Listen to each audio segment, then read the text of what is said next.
तो चलिए बच्चे, आज हम लोग देखते हैं स्थैतिक घर्षण स्टैटिक फ्रिक्शन। तो आखिर ये स्थैतिक घर्षण क्या है? तो कह सकते हैं कि मान लिया जाए एक वस्तु है और इस वस्तु पर हम लोग बल लगा रहे हैं और बल लगाने के कारण वस्तु नहीं चल रही है।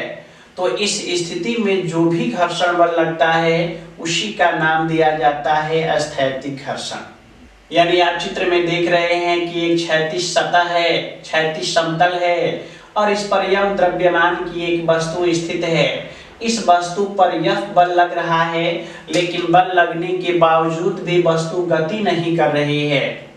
तब रशिश कहता है कि गति में आने से पहले दो वस्तुओं के संपर्की तलों के बीच लगने वाले घर्षण बल को ही स्थैतिक घर्षण कहते हैं।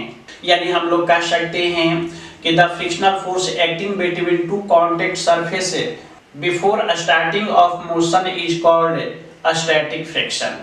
यानी कुल मिला जुला करके हम लोग ये कह सकते हैं कि गति में आने से पहले दो वस्तुओं के संपर्की तलों के बीच लगने वाले घर्षण बल को ही स्थैतिक घर्षण कहते हैं। चलिए अब हम लोग देखते हैं प्रॉपर्टीज ऑफ स्टैटिक फ्रिक्शन, स्थैतिक घर्षण की विशेषता। तो देखिए, पहली विशेषता के रूप में बोला जा सकता है कि स्थैतिक घर्षण भी हमेशा संपर्की तल के समानांतर होता है।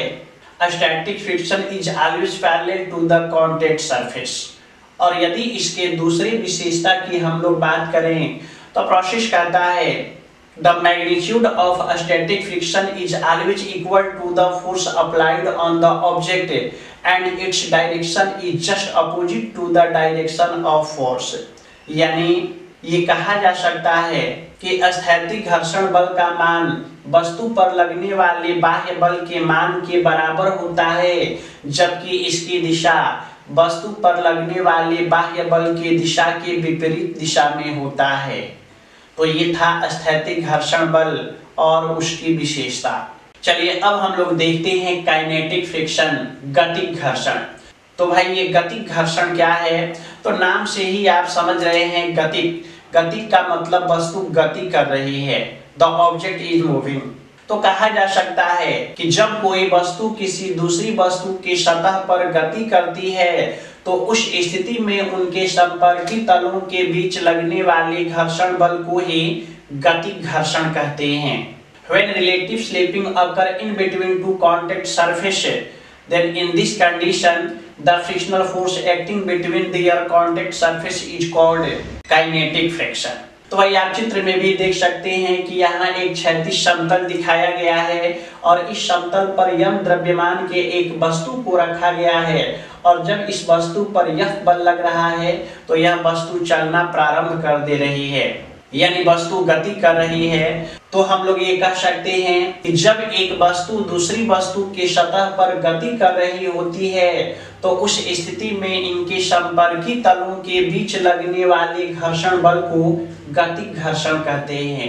When any object moves on the surface of the other object, then in this condition the frictional force acting between their contact surface is called kinetic friction। चलिए अब हम लोग देखते हैं गतिक घर्षण की विशेषता, प्रॉपर्टीज ऑफ काइनेटिक फ्रिक्शन। तो पहली विशेषता वही है जो आपको हम सीमांत में पढ़ा चुके हैं कि गतिक घर्षण बल संपर्की तल के रुखड़ेपन और खुरदुरेपन पर निर्भर करता है। Kinetic friction always depends on the nature of roughness of the contact surface. भाई यदि संपर्की तल अधिक खुरदुरा है, अधिक रुखड़ा है तो गतिक घर्षण बल का मान भी अधिक होगा और यदि यह चिकना है तो गतिक घर्षण बल का मान भी कम होगा। अब यदि दूसरे विशेषता की बात की जाए तो आप देख रहे हैं कि यह कभी भी इन दिशाओं में नहीं लगता, बल्कि यह हमेशा संपर्की तल के समानांतर होता है। तो भाई दूसरी विशेषता के रूप में ये बोला जा सकता है कि गतिक घर्षण बल संपर्की तल के समानांतर होता है। Kinetic friction is always parallel to the contact surface. और यदि तीसरी विशेषता की हम लोग बात करें तो प्रोसेस कहता है कि गतिक घर्षण बल अभिलंब प्रतिक्रिया बल के समानुपाती होता है। The kinetic friction is directly proportional to normal reaction force applied by the surface on the object. आप ये चित्र में भी देख सकते हैं कि एक क्षैतिज समतल है जिस पर यम द्रव्यमान की एक वस्तु स्थित है। इस वस्तु पर यह बल लग रहा है जिससे यह वस्तु गति कर रही है। तो भाई यदि सतह द्वारा इस वस्तु पर लगने वाला अविलंब प्रतिक्रिया बल R है और इनके संपर्की तलों के बीच लगने वाला घर्षण बल F है, तो कहा जा सकता है कि चूंकि गतिक घर्षण बल अविलंब प्रतिक्रिया बल के समानुपाती होता है, मतलब हम लोग लिख सकते हैं कि F के समानुपाती है R। और जैसे ही प्रोपोर्शनलिटी के साइन को हटाते हैं, समानुपाती के चिन्ह को हटाते हैं, तो वहां एक नियत राशि आती है जिसे म्यू के से प्रदर्शित किया जाता है, यानी F के इज इक्वल टू म्यू के इंटू R, जहां म्यू के को बोलते हैं गतिक घर्षण गुणांक। R के बारे में आप पहले से जानते हैं, अभिलंब प्रतिक्रिया बल, और F के को बोलते हैं गतिक घर्षण बल।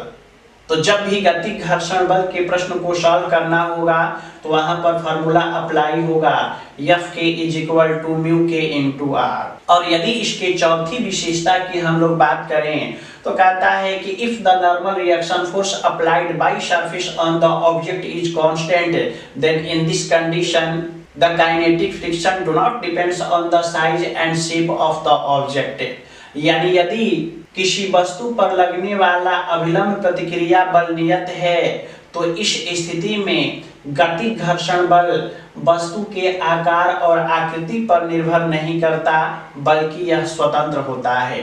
तो ये था गतिक घर्षण बल और उनकी विशेषता। लाइक करना, शेयर करना तथा सब्सक्राइब करना न भूलें। जितना हो सके शेयर कीजिए ताकि सबको इसका फायदा मिल सके। थैंक्स।